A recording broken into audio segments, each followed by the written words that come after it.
Hello everyone, welcome back to the channel. My name is Cordant. We are back for some more Pillars of Eternity 2 Deadfire. So, we are currently in the Jagged Keep. We are going for the He Waits in Fire main quest. We have to find a way to Eothas through the Jagged Keep. In the previous episode, we killed the Fire Dragon. We picked up a torque, which apparently granted us safe passage through these halls of fire giants, which I guess is like an alternate way of doing this. And we are about to enter a new area which I'm assuming will contain their chieftain. Yeah, I think it's the... this one? Bathor? I can't remember. Yeah, okay, yes. When the warlord spots you, his shoulders stiffen, and he reaches for the mace strapped to his back. Kith, how is it you have come to be here? Nay, it is of little matter. Nay. I'm not here to fight you. Your words hold no weight, Kith.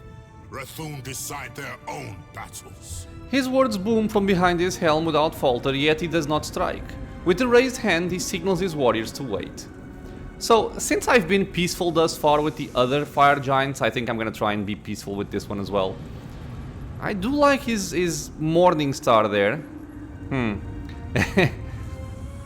Okay, so we have a diplomacy option, we have an intellect option. Diplomacy, there's no reason for us to fight when we can be of aid for each other instead. Is your pride worth more than the lives of your warriors? Can you afford to lose any more right now? Now let's go for diplomacy. He scrubs a hand over the front of his helm, apparently weighing your words. I concede to your point. For the time being.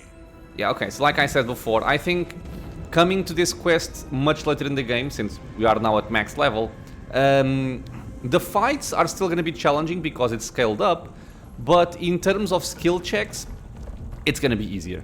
Eothas deserves death, not words. The Defiler God has brought war to Ashen Moor in revenge against Margaret and her Rathun. The warlord regards you hotly, fire sweat dripping down his neck. His surrounding warriors clank their weapons against their chests or the floor, clamoring for blood. What is your relation to Eothas, if not to act with him against Margaret?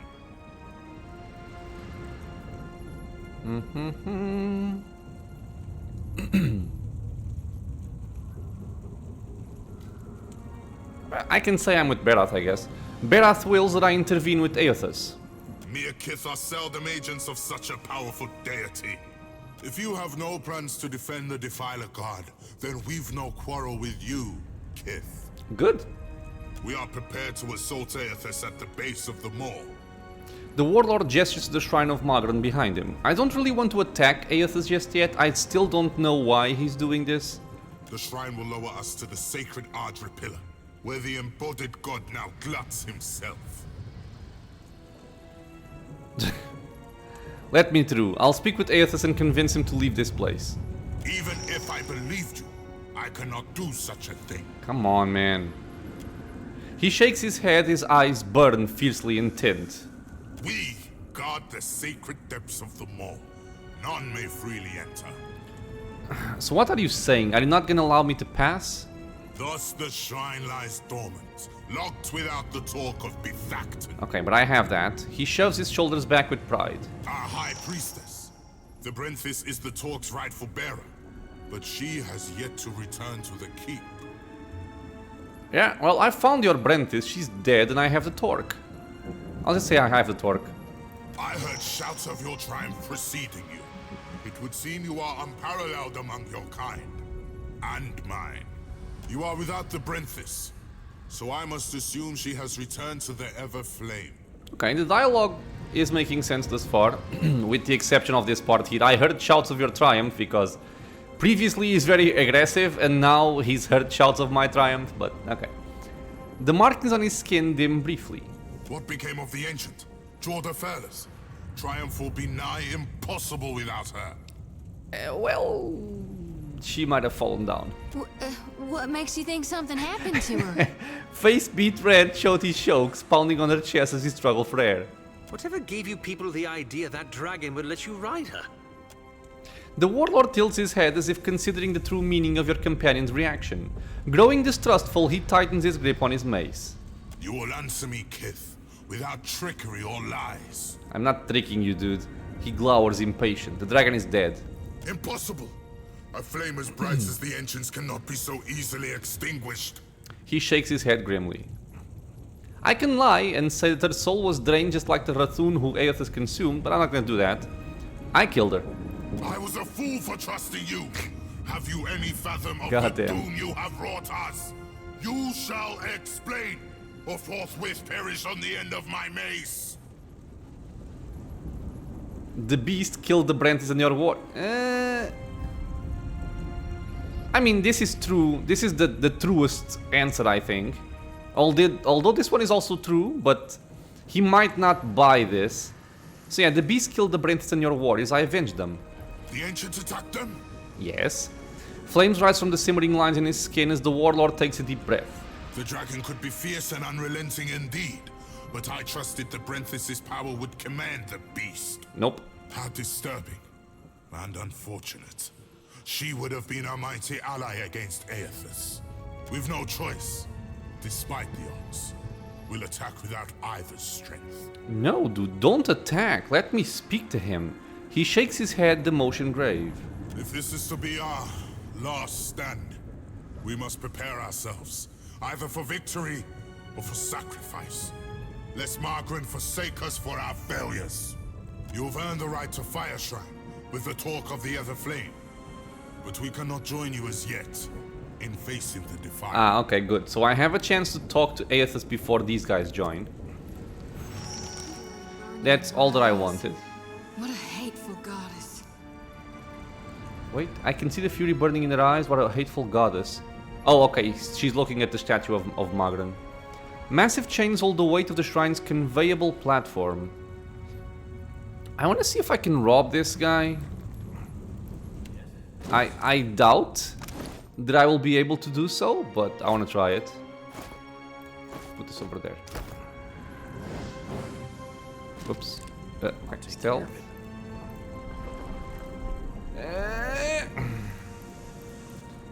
Almost. What about from over here? Because this way I will not be facing anybody's front side. Okay, maybe.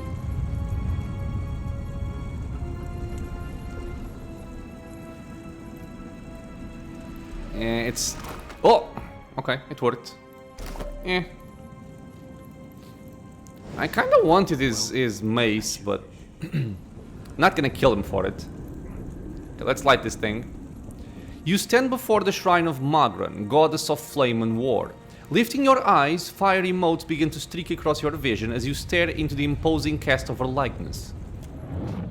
For the span of a single breath, everything falls eerily silent. The Rathoon behind you fade away. Flames to either side of you flicker higher, dancing without sound. But the heat is real, licking at your skin. Then metal groans as Magran's statue bends her head to you in greeting. Watcher, the time does not allow for niceties. She looks very different from the book picture. I guess it's because it's the one over here. Her words flow like lava from her lips, like the trails that burble hotly from her eyes. Even now, Eothas gains strength from the spire. What progress have you to report? I haven't yet spoken with Eothas. Make haste, should you wish to distract our enemy during my preparation for war. So she really wants to go to war, yeah. She leans forward, the copper of her corded arms gleaming from her blustering flames. She tugs her sword free from her plinth, and the entire shrine shudders with heat. Though now, maybe a revised directive would be wise. Presently, I shall erupt this volcano, and with it, consume Eothas. I suggest you retreat if you at all value your mortal form. I need more time to reach Eothas. I can give you only the moments more it takes me to fully fire the depths of this maw. After that, I will not stay the assault. Even for you. Yeah, as long as I'm gone. Fare thee on, Watcher. My condolences, should you die. She inclines her head once more in a stalwart farewell. An avatar of the goddess flashes over the imposing statue before you. As the image fades, her absence leaves the shrine cold and deathly silent. Let's interact with it. Okay.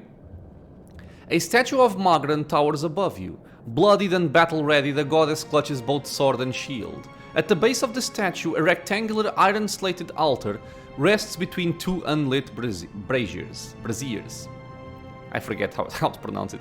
Examine the altar. The slated top of the altar has been hammered silver water smooth, except for a single circular groove notched deep into the center of the slab. Charred bits of metal, leather and bones are piled in the interior of the circular groove, the remains of prior offerings to the goddess. Let's place the torch on the altar. The brazier on either side of the altar flares to life, red-hot flames shooting high before settling into a steadier, softer burn within the bowls. The bowls? The bowls. Lava eddies between iron grating in the floor, hitting the soles of your feet, while the statue herself seems to wake, metal groaning, rasping as the shrine moves. Okay, we lost the torque. Ooh, fiery eyes. Okay.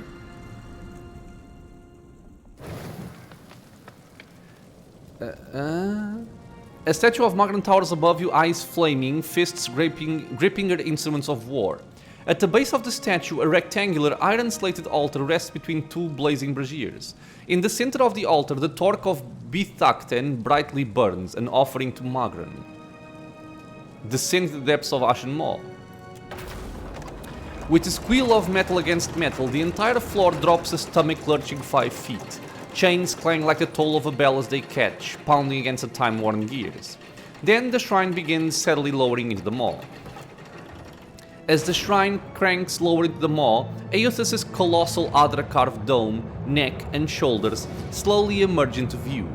This close, the god rises up like a mountain, larger than you ever remembered having seen him.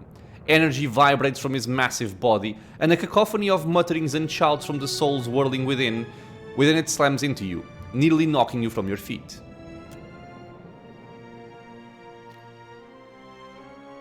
Okay. I'm very curious to see the reasoning for Eothas to do what he's doing. I shall be discreet. Okay, so this entire platform was actually an elevator, okay. Oh, and this is him. Wanted us all to come? Have you ever seen anything so awe-inspiring? Behold the power of my god. Okay, I'm gonna quick save. We're right beside his head. Man, the images are awesome in this game. Yeah. Watcher, I wasn't sure you'd make it. But there is enough of you in me to grasp that you had a better chance than most. Some would say it's because you have a strong soul. Great deeds come easily to one so spiritually blessed. Or have you become great because of what has been thrust upon you? Watcher of Cadnua, Herald of Berith, Hound of Eothas. Oh my god. You're really, this can't. I see you, Shoti. Ooh. I am glad that we could meet, even if it is under quite unpleasant circumstances. This is really happening, right? Gon, your humble priestess is before you. Please, tell me what you require of me. How do I save more lost souls than I can carry in one lifetime? Face bright red, Oh. sweat beading her brow. Shodi stumbles precariously closer to the edge. Lantern rattling, she catches herself. A mere moment before she would have toppled over. Okay, so I'm guessing this is narrated because it's part of the main quest? I know that you have undertaken a noble mission, but I will tell you what I told the Watcher. You need not fear for the lost souls of this world. As for you, Watcher, why is it you believe you have made it this far?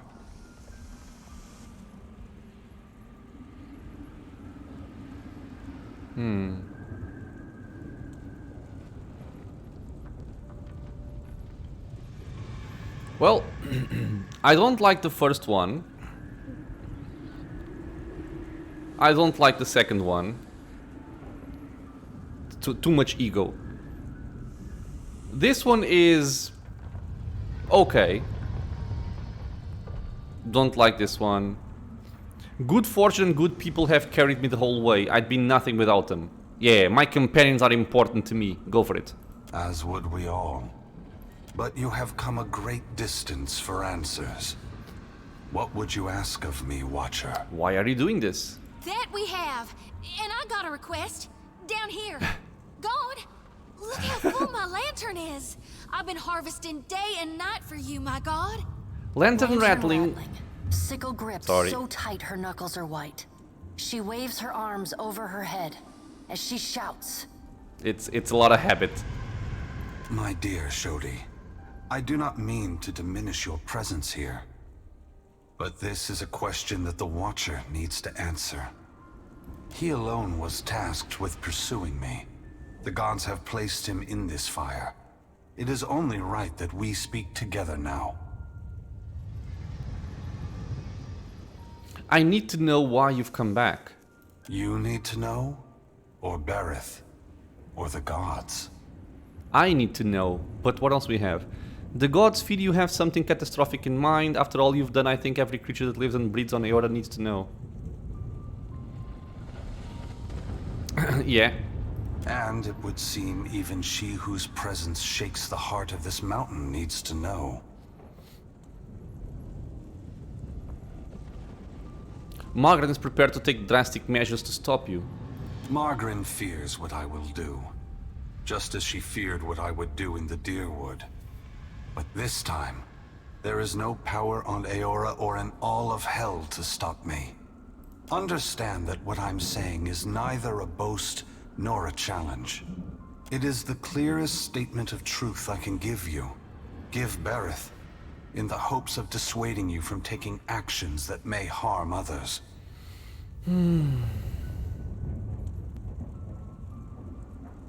What are you going to do? Force gods and mortals alike to open their eyes to one another. So it sounds like he wants to make sure that people know that the gods aren't exactly gods? It seems my sister does not like the sound of that. Can you be more specific? What are you trying to do? I want to return the gods to our original purpose, and to allow mortals to worship us, or ignore us, for what we are, not what we pretend to be. Shodi gasps sharply, for once too stunned to blurt out a response. Her eyes are wild, with too much white showing, when she glances from Eothas to you. Whatever you're doing, there's gotta be a better way. When I entered Widewin, I did so with the intention of illuminating the history of Anguith. I wanted to show all the nations of the Eastern Reach the machines we had used to create ourselves, how we had hidden our true nature from mortals for millennia. But even if I had succeeded, my words would have been easy to deny. Belief creates the foundation upon which a mind's reality is built. Some minds can never let go of that foundation. They would rather hold tight to the world in their mind than accept what they're being told. If that's so, what are you doing this time that will make any difference? Why is it so important mortals know that the gods came from the Inguithans, and even your words could be corrupted by the Leaden Key and Hand Occult?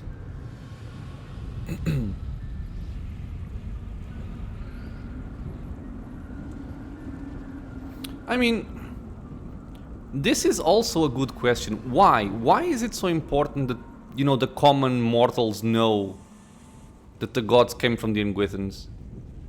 We began with a dream that if we provided guidance to mortals, each generation of souls would grow stronger. And if the souls grew stronger, societies would become better, moving ever closer to achieving the potential we believed all mortals have within them. Sounds like a noble goal. Over 2,000 years have passed. Hundreds of generations have been born, lived, and died. If the world has improved under our guidance, mortals should be prepared to understand the truth.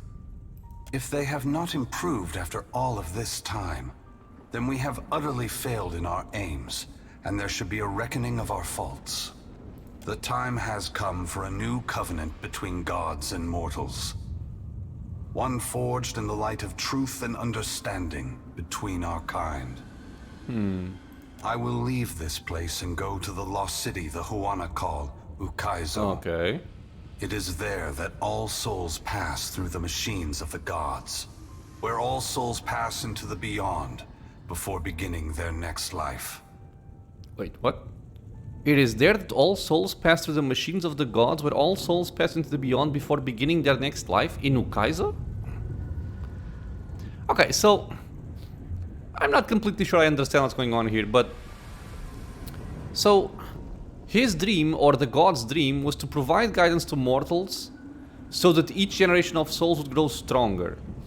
The idea being societies would become better, moving ever closer to achieving the potential he believed all mortals have within them.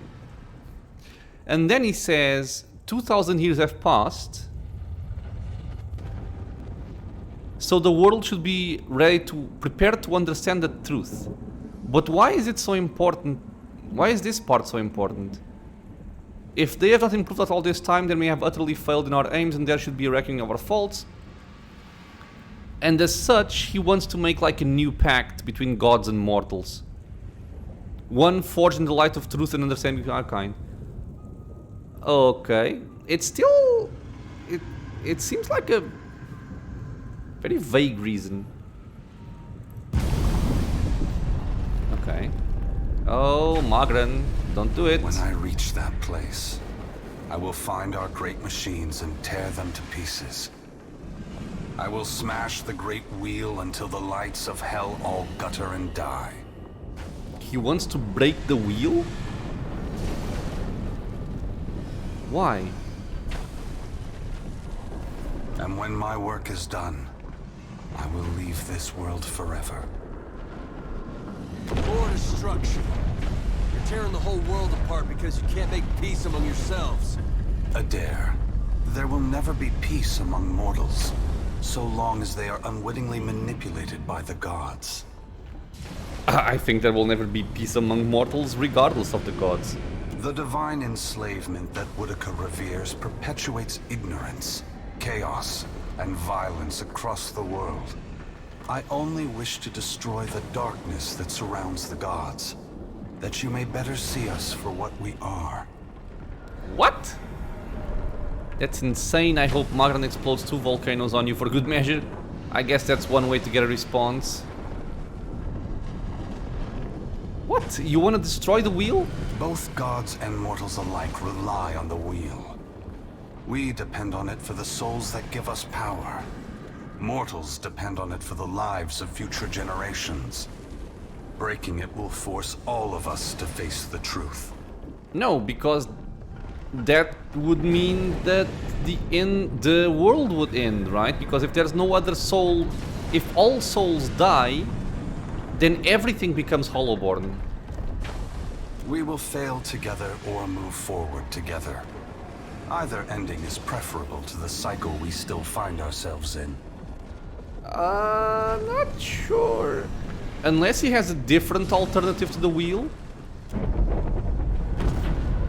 This is looking very grim. Go on, wait! Before it's too late, you gotta take the souls I harvested for you. She really wants Priestess thrusts her light-pulsing lantern outward, as if waiting for Eothas to take it from her. She really needs to complete her mission. They are not for me to take. Shodi, you are their guardian now. You are their protector. You have taken responsibility for them, and only you can decide their fate. Once again, the gods have put you in a precarious position, Watcher. Considering all the troubles I have put you through, the least I can do is protect you from the wrath Magran has intended for me.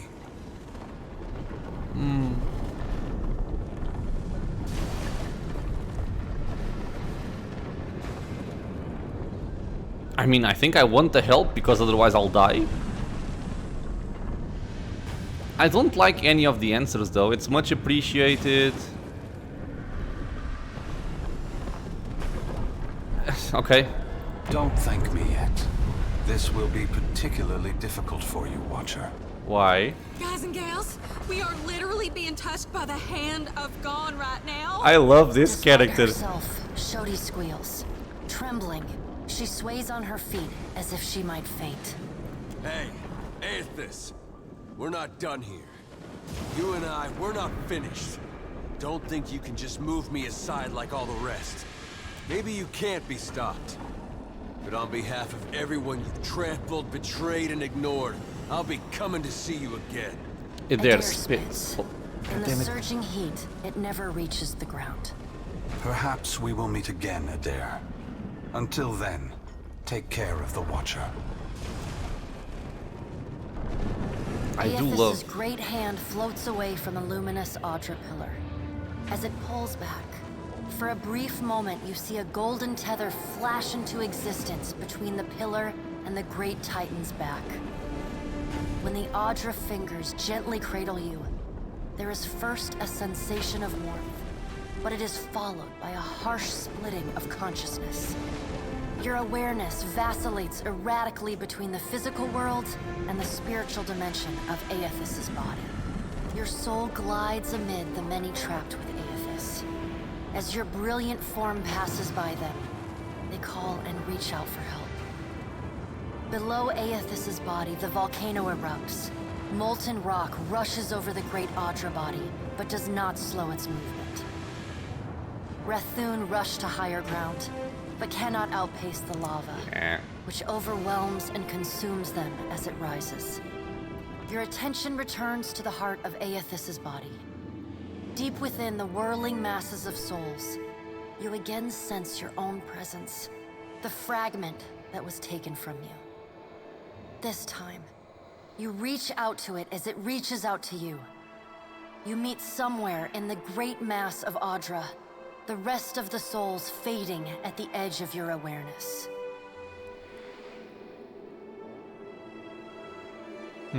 We are together again. Are you ready to be together again? Huh? What do you mean? Who are we? Man, I feel that sometimes things just go over my head immensely. Yes, it's about time? Are you certain? Since we've parted, you've become someone else, and I have become myself. The narrator? Man, I know this might sound silly, but like a chill just came through my body. What do you mean? Who is she? When we join, we won't be ourselves anymore. What? Your senses yank back to your body, still in Eothas's hand. There is light, sunlight. He has emerged from Ashen Maw, the rim of the volcano and the great keep of the Rathun collapsing behind him. The Adra is barely visible through the thick lava covering his body. And still, he moves. Yeah, Magran wasn't very successful. The ocean is gone, water sucked away. Whoa. Leaving only the bare seabed glistening in an ominous silence. You summon the strength to turn your head. Through the cracks in the great god's fingers, you see a wall of water. Taller than Neketaka, taller than Eothas, as tall as the moon. It comes with the rumbling of a terrible stampede. Oh, what? Did the gods join themselves trying to defeat Eothas? So like this is Ondra? The wave slams into Eothas. His hand closes, protecting you from the devastation. Somewhere in your mind, you hear Ondra screaming. Awesome. You are back inside him. Back with yourself. Are you still the same Watcher who returned the lost souls of the Deerwood to the wheel? The soul observes you, waiting. I am. Another chill just came through my body. But who are you? Wait, I am and I hope to return these souls to the wheel before I am done. I am and I will do everything I can to save these poor souls before I am done. Yeah. Good. Then this should be easy. You feel cool air, seawater. The back of your mind pulls your attention back to your body. Eothas stands amid the now calm waves. Kraken futilely clinging to his limbs as he gingerly sets down your ship with one hand.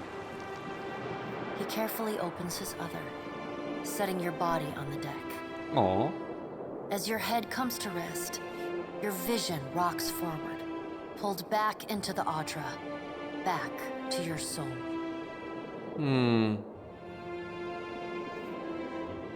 Some of us is lost to him. Fragments and the empty spaces between them. They will always be a part of him. But we are still us. And it's time for us to go. Together. I mean, I don't know what does this mean. Some of us is lost to him. So it's what? Are all the souls part of me or something? But we are still us, and it's time for us to go together. And I can say together or no, you stay. And I want to bring the narrator with me. Together. The soul rushes toward you, flying into you with ferocious speed. You are thrust back through the adra, out of the palm of Eothas' hand, back into your body. Wow, what is this? You can feel the sensation of your skin, the warmth of the adra, but you are not fully in control. The other soul struggles to reach the surface of the body's consciousness, but you pull it down. Entangled, you float in a dark, boundless expanse. The more you fight each other, the closer you become, until somehow, impossibly, every piece of you is touching every piece of them. I'm very looking forward to understanding what's happening here. Through the distant window of your eyes, you see Eothas push slowly against your ship. Though his touch is light, it is still the touch of a god.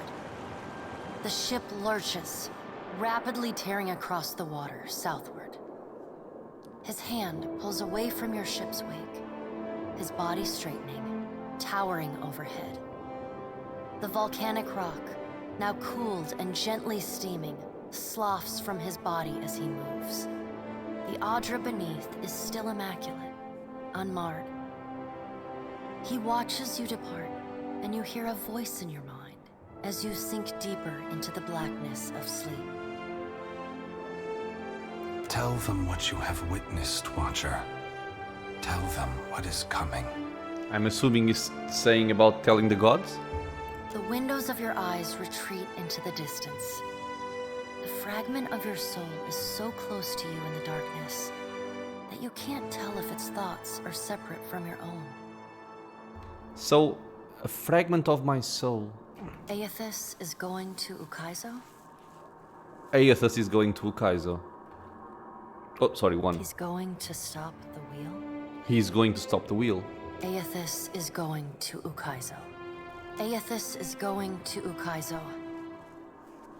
He's going to stop the wheel. The words repeat in your mind until they become an incessant, meaningless mantra. Involuntary meditation in the emptiness of your unconscious. When the words finally dissolve and become part of the darkness, you see a pinpoint of light. You no longer sense the other soul. No longer sense the person you were before Eothas touched you. You swim toward the light. What do you mean I no longer sense the person I was before he touched me?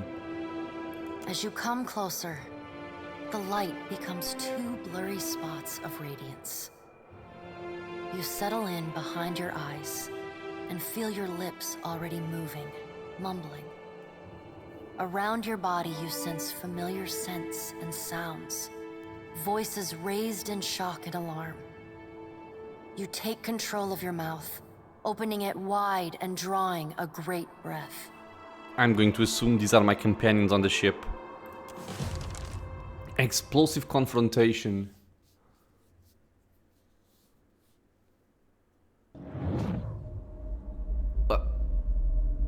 I'm in Neketaka?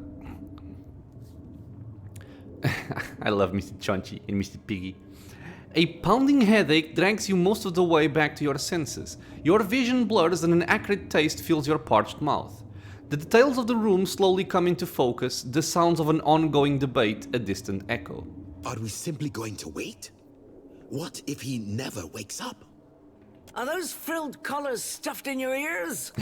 If the Watcher's mumblings are right, then Eothas is marching on Ukaizo. We have to move. Oh, so that's... Okay, I was saying that out loud. In the brief silence, you hear Azanui Karu's boots scrape against tile as she paces. He's seizing power from the very gods who betrayed him.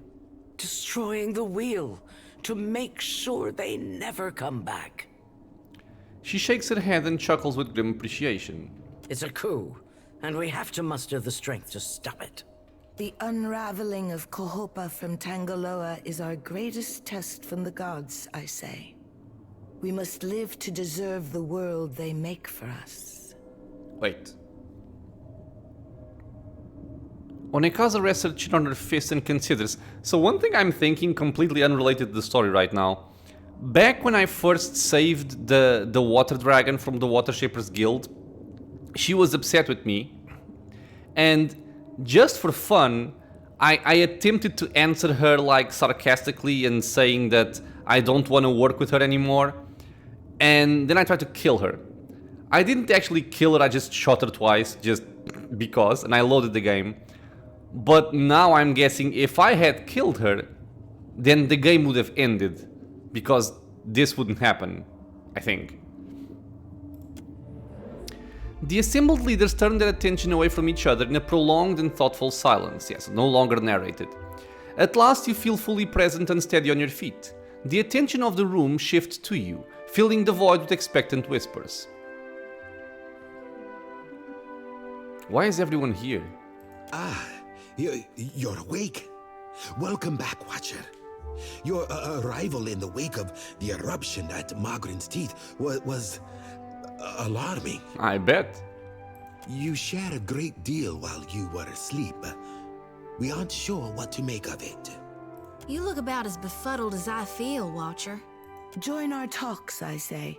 Rational discussion will gust away the ominous smoke rising from Ashen Maw. I still love the water just draping down. Onekaza gestures to you with an open palm. The Deadfire is no stranger to cataclysm.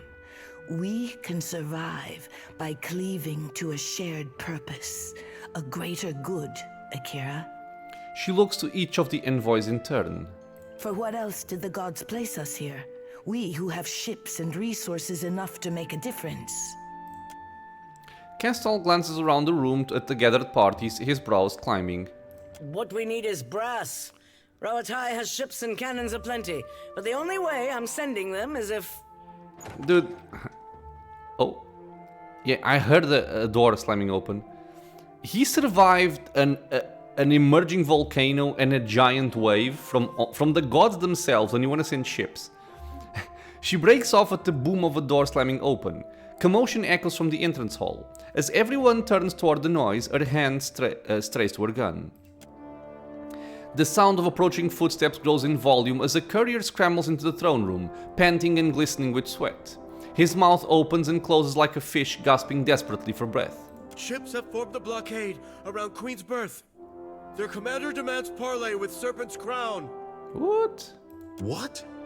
But what about our ships? I must get a message through to the captains. For what do our enemies paint a target on their hull? This is a stirring bid for my attention. Onekaza narrows her gaze past the open door. Send word to my water shapers to drain the sea around the flagship.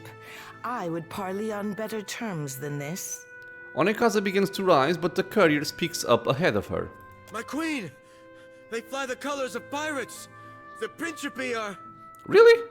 Well, what have we here? Oh my god. A confident voice booms from the open door. Man, again, what would have happened if I had not sided with her or if I killed her? Man, this opens up a lot of ideas for future playthroughs. The motley sailors who don't hold the Juana guards at bay with drawn weapons take in some of the more opulent decorations with avid interest. One pirate separates out from the fold, sauntering boldly forward. Forgive me, lovesome, but it looks like you're having a party. A rather fine one to which you didn't invite me. She winks, swollen net glinting in the light as she cocks her pistol high above her head. You painted vagrants are a plague on my tribes. Why should I not hang you from the walls of my garden? Onekaza grips the handrests of her throne as if ready to vault up and attack. You should be asking yourself how they got in here in the first place.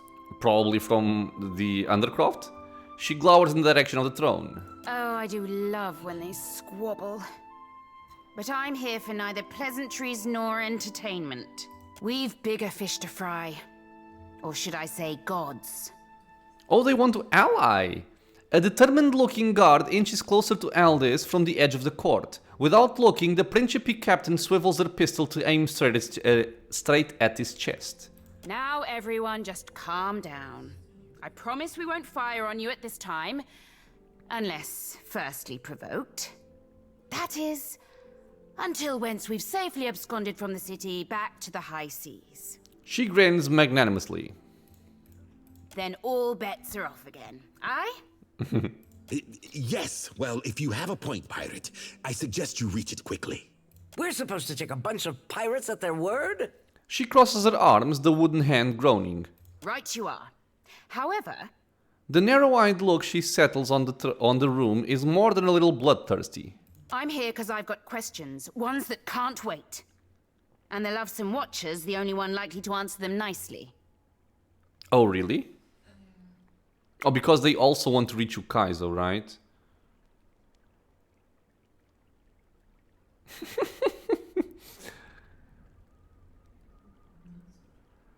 If we want to reach Ukaizo, we'll need every ship at our disposal. Ukaizo? What's the lost city of gold got to do with a god on a rampage? Using the barrel of her gun, she tips her head back curiously.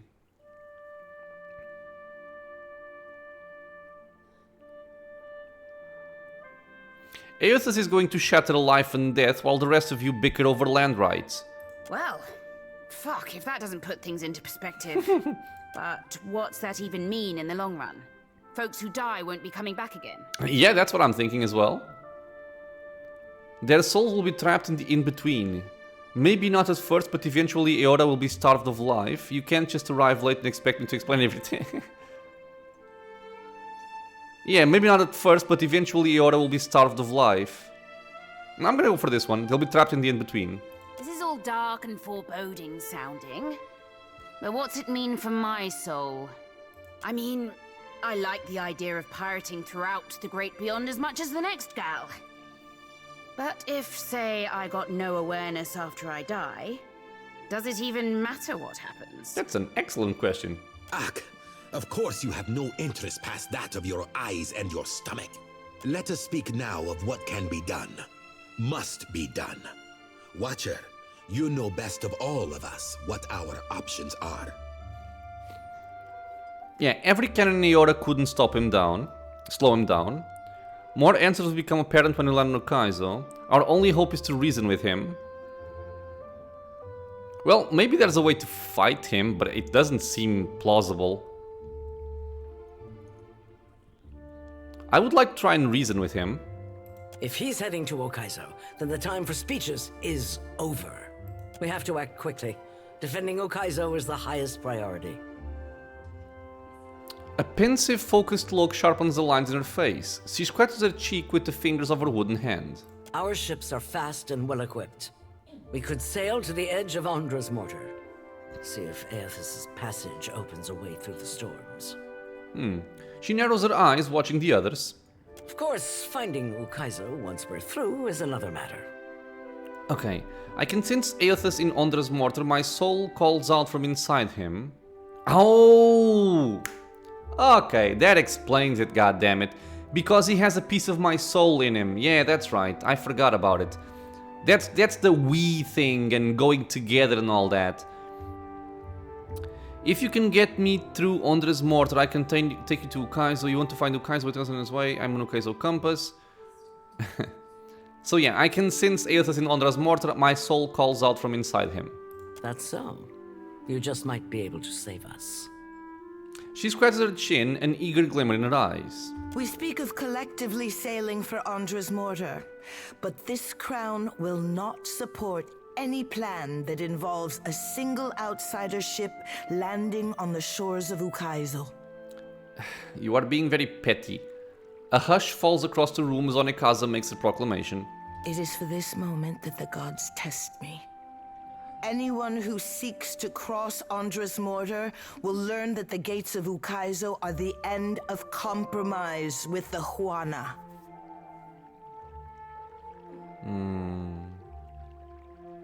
We're not here to debate over territory. Our souls are in jeopardy. I think I'm getting the gist of it now. She rubs the barrel of her gun under her jaw thoughtfully. Then she crooks you a cunning grin. While these witless princocks go at each other's throats, we Principi will cut through the storms and plunder the city of gold. That's also not the point, lady. Whatever Eothas is seeking in those ruins, we'll find it. And then we'll sell it to the highest bidder. That, or me and mine will have front row seats to the end of the world. That's more likely. If the Huana cannot take back our beginning, then our end fast approaches. The gods will judge us by our devotion to Ukaizo. Are you going to guard it as closely as you've guarded your palace today? She shoots a meaningful stare at the pirates. Ukaizo was yours once, and you lost it. Meanwhile, the storms that cover Ondra's mortar plague Rauatai too. We will help the Watchers stop Eothas, but we will not leave our country's future in soft hands. We hope the Watcher agrees. She nods to you. Watcher, there are two kinds of people in the Deadfire. Those who have called it home since time immemorial, and opportunists. Neketaka glares at the assembled dignitaries. With Ukaizo under our control, the Huana would restore order as it has not been seen since the days of our ancestors. She nods slowly, holding your gaze all the while. Order. And the only question is whether it will be the order of ignorance and tradition, or else of conquest. The secrets to be found in Ukaizo could elevate us all beyond the telling. I will not relinquish that dream so easily. With that, Castle turns to stride away, his shoulders set in a rigid line. Without so much as a final farewell, Aldis tips her hand to her armed crew, and the pirates withdraw as swiftly as they arrived. Watcher, I say the time to play at freelancing is at an end. Any of us could get you to Ukaizo, but only one of us will stand by your side. They're gonna make me choose. Studying you carefully, Neketaka nods and gestures for the attendants to clear the room. Let's speak, Watcher, while we have the chance. Wait, who said that? I think it was a prince. Yeah, the prince. Okay, I'm going to quick save this. I would like to not make a decision without thinking this through properly. I say it is not every day that a ship pulls into port from Magrin's teeth. You are not too singed, I hope. Aruhi looks you up and down, clearly impressed. Our enemies scramble for Ukaizo, dropping all pretense of strategy in their panic and haste. Sighing, Aruhi gestures for you to speak freely. I have questions about you and the Huana. Ikera, both topics I know well. Aruhi smiles and inclines his head. So, I would want to know more about Ukaizo. My sister would say that Ukaizo is the birth canal of the tribes, and we are destined to return and discover ourselves again. Ask Neketaka if you would know more. She is the family historian. I am the family arsenal. Okay. What do you think of your sister's rule? We agree on much, I say. The prosperity of the Huana, our burden to appease the gods. Aruhi clears his throat and cranes his neck to tell if anyone is eavesdropping. In the trading companies, Neketaka sees Worika testing us, weighing who deserves the isles. I see Ngate sending krakens of gold and iron against our ship, but arming us with a single harpoon. Okay. So, he doesn't even seem to have a lot to say about this particular matter. Except this part here, right? You don't seem to think much of the trading companies. My sister has mastered the diplomat's tongue, and I am foolish to give her frustrations a loud voice. He sheepishly scratched the back of his head. But Ikera, I pray every day that Ngati tests the outsiders against her tallest waves and longest serpents. Okay, dude, bye. So he didn't have much to say. So what is my current quest right now? I don't even know. Skipping ahead is still saying this. Oh god, that's a lot of stuff. So, the coming storm. Eothas has crossed beyond Magren's teeth and into Ondra's mortar. He makes for the lost city of Ukaizo. Only a capable ship could survive the journey through Ondra's mortar. One of the great powers vying for dominance over the Deadfire might assist in this goal. If all else fails, outfitting the ship independently would be better preparation than none at all. So what, I can go at it alone? That could be an option, I guess. Forge alliances or prepare your ship for a hard voyage. No doubt the local powers will want to put me to work in support of their cause to reach Ukaizo. Committing to any of them is sure to anger the others in the end. I could also go it alone, but the Defiant Union won't survive the journey without significant upgrades. I'd need the very best hull and sails available in the Deadfire. I can find the Valiant Trading Company headquarters in Queen's Birth, the headquarters of the Huana Aratakanga Palace in Serpent's Crown. I found a blackwood log. It may allow me to craft a hull that can travel through Ondra's mortar. Oh, I do remember having this, right? Oh. The Royal Deadfire Company's headquarters are in the Imperial Command, the Brass Citadel, and the Principes in Patrena organize their forces at Balefire Beacon on the island of Dunnage. So, the other pirate, Furante, didn't actually give his opinion on the matter. Oh, Tekehu. Ukaizo. We are actually going to Ukaizo. Tekehu turns his colorless gaze toward you, unfocused but full of concern. The tribes will look to me to bridge our past and our future. A heavy responsibility, I say.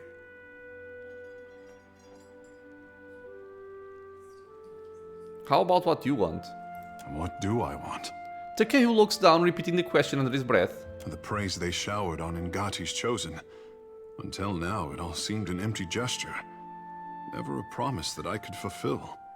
I was the toast of Neketaka. But all of that is behind me. I must turn away from delights and think of the tribes. Ukaizo will show us the way. The tribes will find themselves again. He touches a spot on his forehead, his gaze unfocused with a momentary sense of awe. I would discover what our ancestors forgot. The Covenant is more important than ever.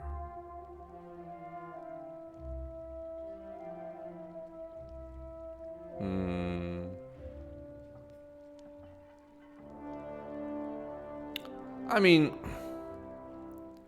this is true, but I guess this is also true. Ukaizo belongs to all the people of the Deadfire. You have a duty to serve them. I will give it thought. There is time enough for that, at least. He nods, weighing your words with care. Ukaizo should be the discovery of our lifetime.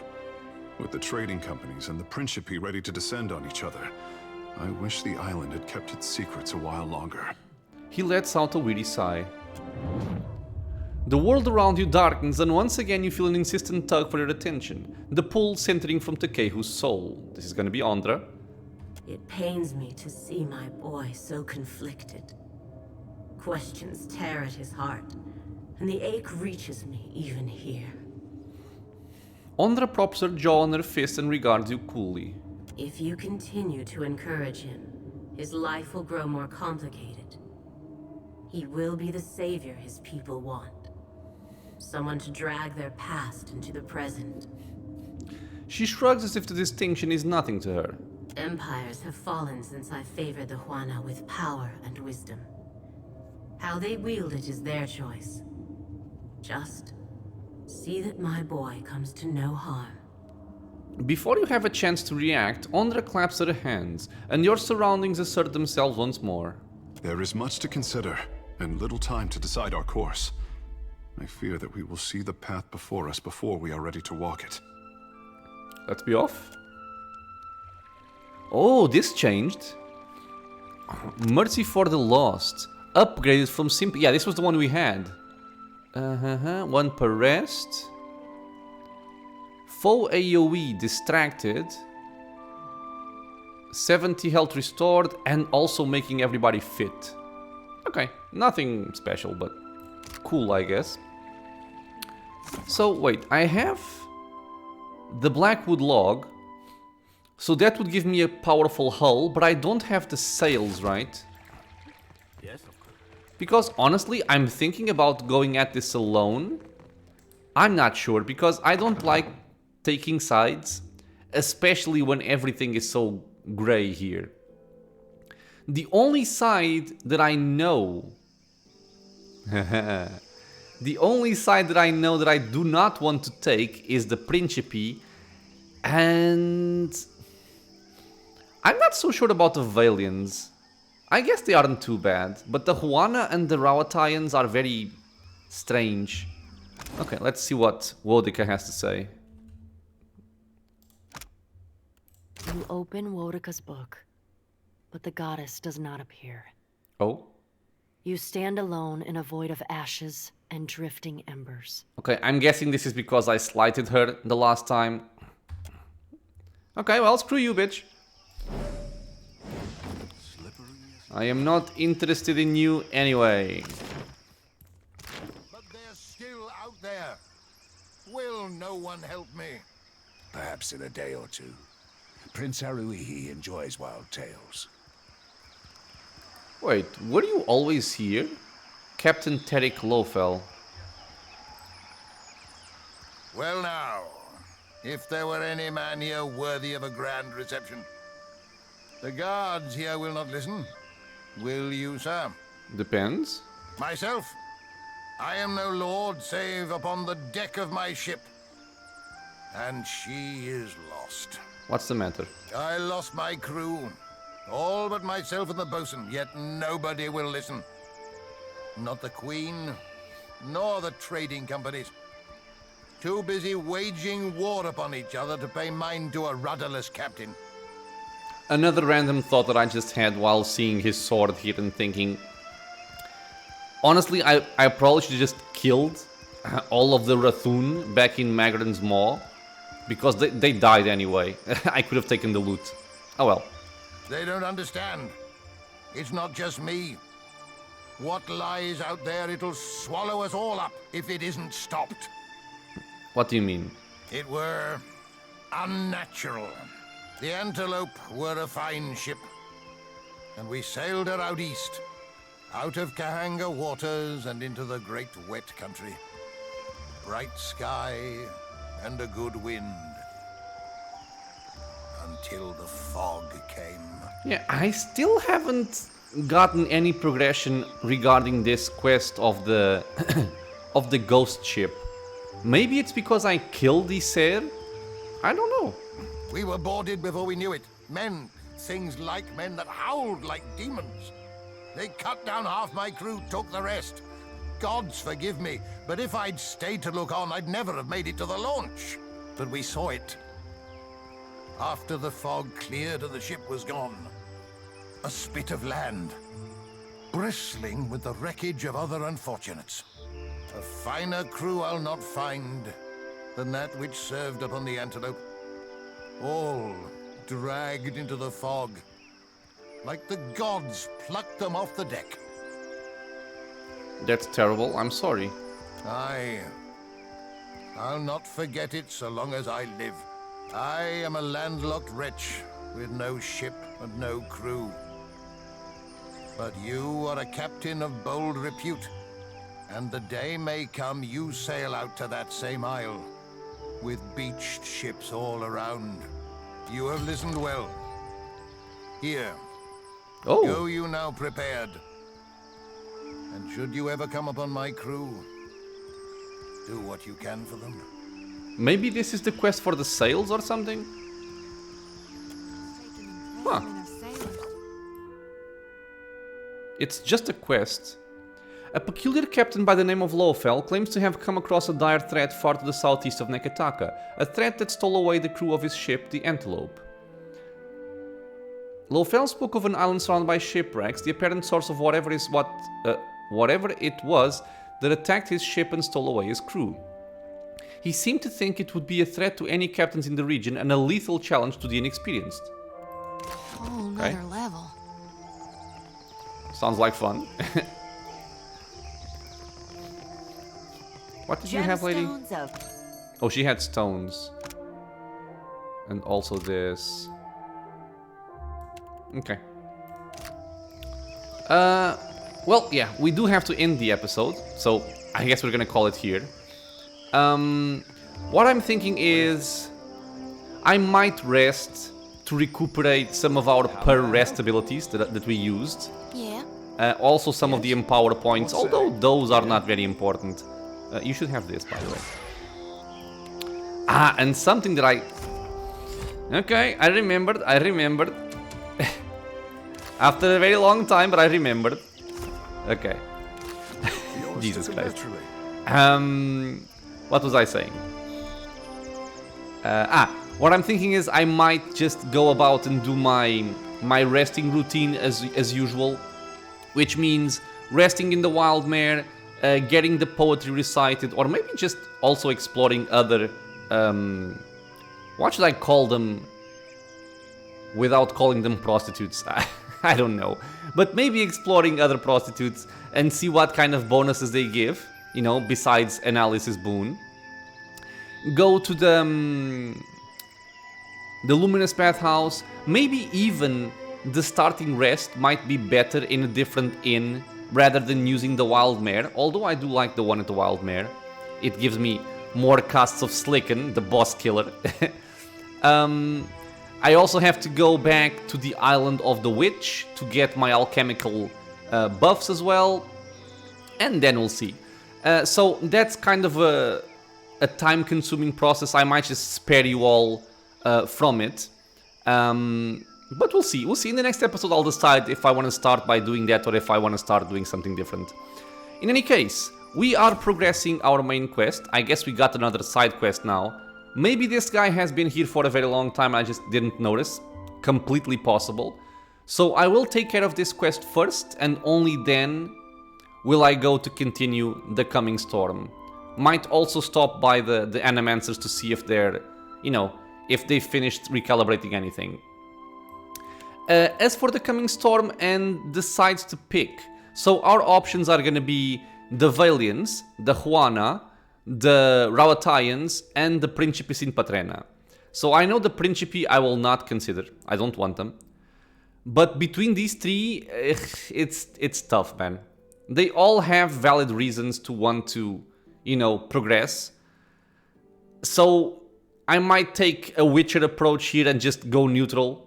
And for that, I might just, you know, go about and preparing my ship better. Which also sounds kind of fun. Just making my ship a lot better with, you know, certain items like this Blackwood log. But yeah, I'll think about it. In the next one, we're going to decide what we're going to be doing. So, as always, my friends, thank you so much for being here with me in the channel, watching some PoE2 Deadfire. I hope you guys are enjoying the story here. If you have any questions or suggestions, leave a comment below. If you're enjoying the content, consider subscribing for more. There's videos coming out every single day. And I hope to see you all in the next episode. Until then, stay safe, everyone. Happy. I hear you.